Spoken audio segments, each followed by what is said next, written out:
So hello guys. सो अभी मैं Norway आया था ओस्लो में, तो वीकेंड ट्रिप पे आया था। तो मैं घूम रहा था और लास्ट नाइट शायद हेलोवीन पार्टी थी, वहाँ पे मेरे को एक इंडियन मिले और वो इंडियन है ये। आप अपना नाम बता दो। Hi, I'm Krishna. हाँ, और ये यहाँ पे पढ़ाई कर रहे हैं। आपका कोर्स क्या है बता दो। I'm studying Masters in Applied Computer and Information Technology at Oslo Metropolitan University in Oslo. आप कब आए थे यहाँ पे? I came on August 3rd, 2022, this year. So, okay. yeah. सो ये रिसेंटली आए हैं और अब हम इनसे क्वेश्चंस पूछते हैं। तो वीडियो को स्टार्ट करते हैं। अब जो भी क्वेश्चंस हम पूछ के इनसे पता आपको सारा प्रोसेस बता देंगे जो भी होगा, ठीक है। So let's start the question now.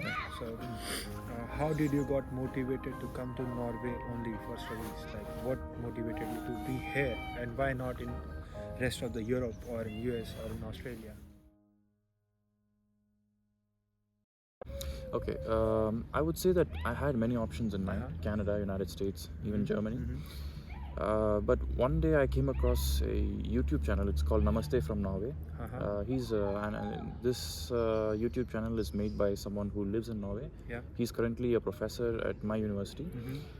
He's been here for the past 10 to 15 years, I believe, and I just happened to stumble across this video in 2020.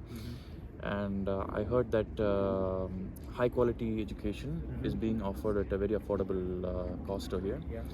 Which is one of the main motivating factors for me to choose Norway as a location. मैं भी उनको जानता हूँ, जो मतलब उनकी videos मैंने देखी। उस टाइम एंगर में पहले आए थे, उसके बाद फिर वो ऑस्लो में मूव हुए, तो ये आप मेरे को बताया था।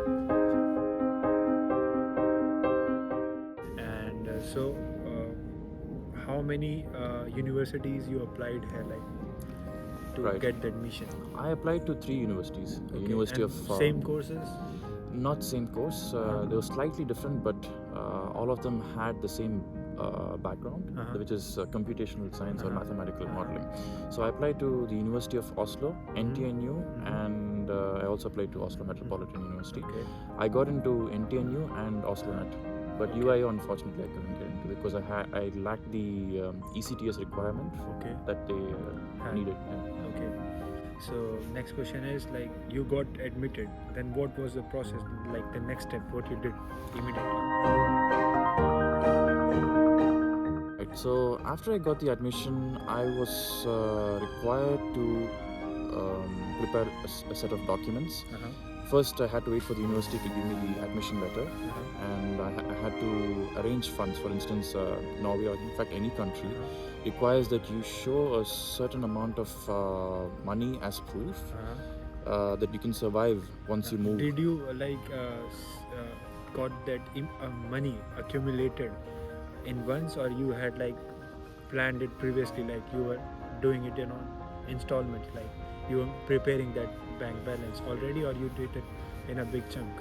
I did it in a big chunk, basically, because I had been working in India for about 4 years, 4 to 5 years, and I was able to, I knew that I wanted to pursue my masters, so there would eventually come a time when I'd have to have some money at hand, which is why I did it. तो अगर आपको Norway में आना है, और जो अरविंद के प्राते जी हैं, जिन्होंने वीडियोस में पहले भी बताया था, उन्होंने की वीडियो देखी हुई थी, तो इनको भी ये बात पता थी कि मेरे पे स्टडीज़ के बाद एक्सपीरियंस भी है। 3 इयर्स का मिनिमम एक्सपीरियंस आपको चाहिए, 2 से 3 इयर्स का चाहिए ही चाहिए।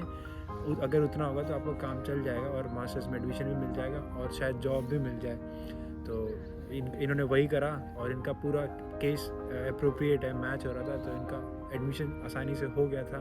और उसके बाद फिर इन्होंने एडमिशन ले लिया, फिर वीज़ा प्रोसेस की तैयारी करी। तो वीज़ा के बारे में पूछते हैं आपसे, है ना? तो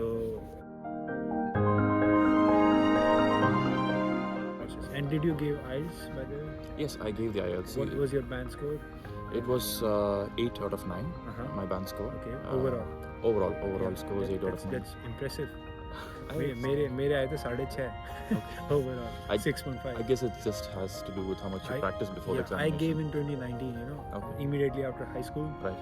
सो मेरा भी प्लान था कनाडा जाने का, बट मैं नहीं गया। मैंने सुना अच्छा। आपका भी कुछ प्लान था कनाडा जाने का शायद। Gee, even I also wanted to go to Canada, but of course there's tuition fees in Canada, Yeah. and up until this year in Norway there is no tuition fees. Unfortunately, there is a proposal passed in the Norwegian government, in the Norwegian Parliament, to impose tuition fee on international students. तो जिनको भी Norway आना studies के लिए, वो अगर अगले साल आने की तैयारी कर रहे हैं तो शायद फ़ीस लग जाए, और अगर नहीं लगे तो आपके लिए अच्छा है, आ जाना, काफ़ी सही कंट्री है। there is still some hope. As I said, like there is a high probability So of tuition. जिसको भी आना है वो अगर आ रहा है तो तैयार है ना फ़ीस भरने के लिए, और फ़ीस शायद बहुत ज़्यादा भी हो सकती है, क्योंकि शायद डेनमार्क में आपको पता ही है कि उसका प्राइस रेंज का आइडिया लगा लो आप, उसी के आसपास होगा वो, कई बार 7 लाख अराउंड होती है एक साल की, है ना? It's still not sure how much the tuition fees is going to be, but I think it would be around about the same that students in Sweden pay, maybe around it can be 15 to 20 lakhs, or depending upon the school, it can even be 10 lakhs. तो फिर ये बात तो चलो अब You'll future have की to हो गई follow है, this, तो कोई नहीं, yeah. अब हम वीज़ा वाली बात पे वापस आते हैं। What all documents you needed for like visa, got your admission, and then you did you immediately book the VFS appointment? No, I had to wait for something called a student housing guarantee. Yeah, accommodation Accommodation. वो important होता है। There are two things that the Norwegian embassy is looking for. One, apart from the admission letter, of course. One is whether you have enough funds to sustain yourself once you come here, and you do that by transferring a certain amount of money to a Norwegian account. Okay, so you have to open an online bank account here? No, there is actually a student organization called SIO. Okay. And it depends in which university you're going to. If you're coming to Oslo, like University of Oslo and Oslo Met, the student association is called SIO, and they have certain bank accounts to which you can transfer your money. Okay. And they will produce a document for you which you can showcase as a proof that you have the funds necessary for your survival in Norway. So you will get that money back here in your new bank? Yes. Once you open your Norwegian bank account, you can ask SIO to transfer those funds to your Norwegian bank account. Okay. But as a first, you need to show a document that says you have enough funds for that. And I think the university will guide you in that regard, whether they want you to transfer funds to SIO or whether they own university accounts. And did you transfer that amount in NOK or Euro? Like, I had and to. how many days it took? Yeah, to I complete that had process? to convert that to Norwegian kroner. So when I did it with HDFC Bank, and so you have to do a SWIFT transaction wherein they convert the Indian currency to Norwegian kroners, and then they wire that money to the respective bank account. Okay. And it took, I think, 2 to 3 days. This depends upon and the also bank. that was a private bank, so जल्दी हो गया काम शायद, क्योंकि सरकारी बैंकों का तो पता ही आपको है ना। I would say when it comes to students, even SBI also does the work fast. Yeah. Okay. Yeah. I think So after that, when you got the accommodation letter, like. Yeah, I got so there's two ways. Mostly for international students, the university of which you are joining Applying, offers something called a guarantee, accommodation guarantee. Most international students get this. There are a few students who do not get that. You have to apply early, right? To get No. This is something that the university provides decides separately whether to give you student guarantee or not. Okay. Most international students get it. There are some exceptions wherein they haven't got it. If you have a student guarantee, you don't need to wait for a room or an accommodation being allotted. You can simply take the guarantee letter from the university, Okay. and your admission letter, and the proof of funds, and along with a couple of other documents, and go to the embassy and apply. Okay. If you're lucky enough to get this guarantee. Did you apply directly to the embassy? No, not the embassy, sorry. I must have mentioned the VFS. तो अब आते हैं VFS वाले part पे, क्या क्या document list थे, ठीक है? तो आप डॉक्यूमेंट्स लिस्ट वगैरह के बारे में बताने से पहले आप ये बताओ कि आपने VFS अपॉइंटमेंट कब ली थी, एडमिशन लेटर वगैरह आने के बाद?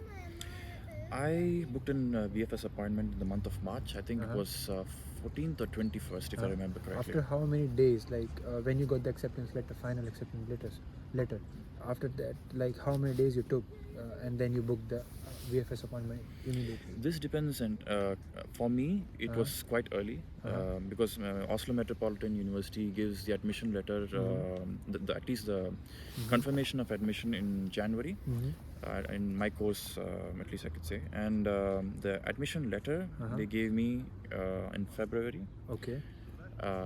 Along with the guarantee, housing guarantee and everything, in, at least by So March. then you booked it on March? Yeah. For March or in February only, right? The VFS appointment, or you booked it in March? And in March. I was waiting for my housing guarantee. Okay. Yeah. Accommodation letter. Yeah, बहुत ज़रूरी होता है. So after that, like what all documents you prepared apart from accommodation letter, proof of funds, and VFS appointment letter? Apart from that, I'll go step by step on this. Like first, you will receive something called an admission letter from your university. ठीक है, admission letter. And after that, you immediately try to arrange the funds that, and you get to know about the amount of money that you need to transfer from by visiting the immigration portal or the immigration website. Okay. And you transfer these funds to either the university account or the SIO account. That completely depends upon the university that you've been admitted to. Yeah, they will tell you. And then you wait for a guarantee letter, a housing guarantee letter, and which most international students get. But if you don't, if you're unfortunate not enough to get one, you will have to wait for your accommodation to be confirmed. And this is quite an important part. When it comes to accommodation, you have to apply pretty early. There's a website wherein you can, especially if you're coming to Oslo, you have to go to the student organization website, CO, and apply as early as possible, even before. Even in Poland, you know, when I was applying for my course, to get this accommodation letter, there was the deadline, 31st August. If I apply after that, there is no chance that I will get in Norway's case, the deadline is like May 1st or something of that sort. Even June 1st. To get the accommodations. You can. The thing is, the deadline to apply is around May 1st or June 1st. I don't recall the exact date. But here's the thing: if you're coming to Norway, as early as possible. Even before you make an application to the university. For instance, most applications to Norwegian universities open in the month of October. So what I did, I applied for housing as soon as I applied for the university. Okay. Yeah. So do they charge you something to apply for it? No. Okay. That's one really good thing about. So पहले ही apply कर लो आप, सही रहेगा. So now on the other that's the thing. If you're lucky enough to get the accommodation guarantee from the university, you don't need the accommodation from the student housing to be confirmed. You can just take the guarantee letter from the university and use that as a proof for accommodation for the embassy. Okay. Yeah. So yes, the third document is the accommodation letter, the guarantee, or the fact that, or if you don't get the guarantee, you'll have to wait for the student accommodation to be confirmed by the student organization. So either this or that. Okay. Then you need your transcripts, whatever you've done earlier. 12th grade transcripts as well as your bachelor's transcripts if you're applying for masters. 12th or bachelor's दोनों का चाहिए? दोनों का चाहिए. Okay. In my case, they just asked me for bachelor's. Okay. Yeah, it depends upon the country, but most places I think they ask for 12th grade as well. Okay. So after that, like educational documents after that?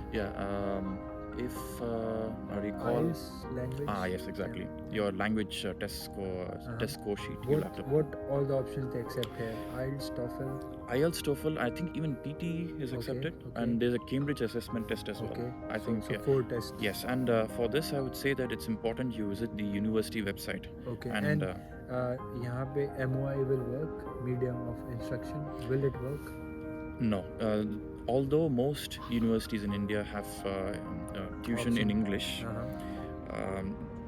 Norwegian universities do not accept that as proof that you know the English language, which is quite strange.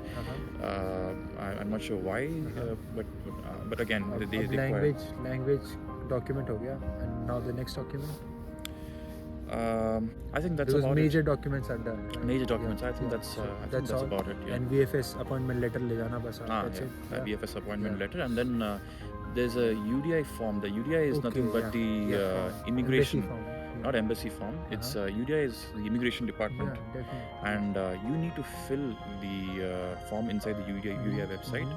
Take a printout of that, and along with the receipt that you. Do you fill it like digitally, right? We fill it digitally. Okay. And So same like Poland, अगर आप जा रहे हो तो embassy की website पे जाके आपको मिलता है ना form, वैसे ही नॉर्वे के लिए UDI as a site, right? UDI.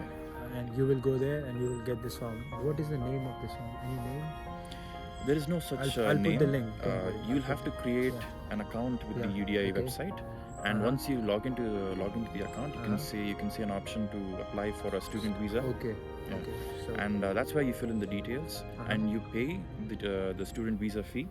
मैं लिंक डाल दूंगा वैसे. Yeah. तो अब यही सारे डॉक्यूमेंट्स हैं. That's it. Like these are the main documents. As far as I can recall, yes, Okay, these are the okay. main documents. So, but I will put the list, from Google or by verifying him, like, or these are the documents. So you will get the checklist.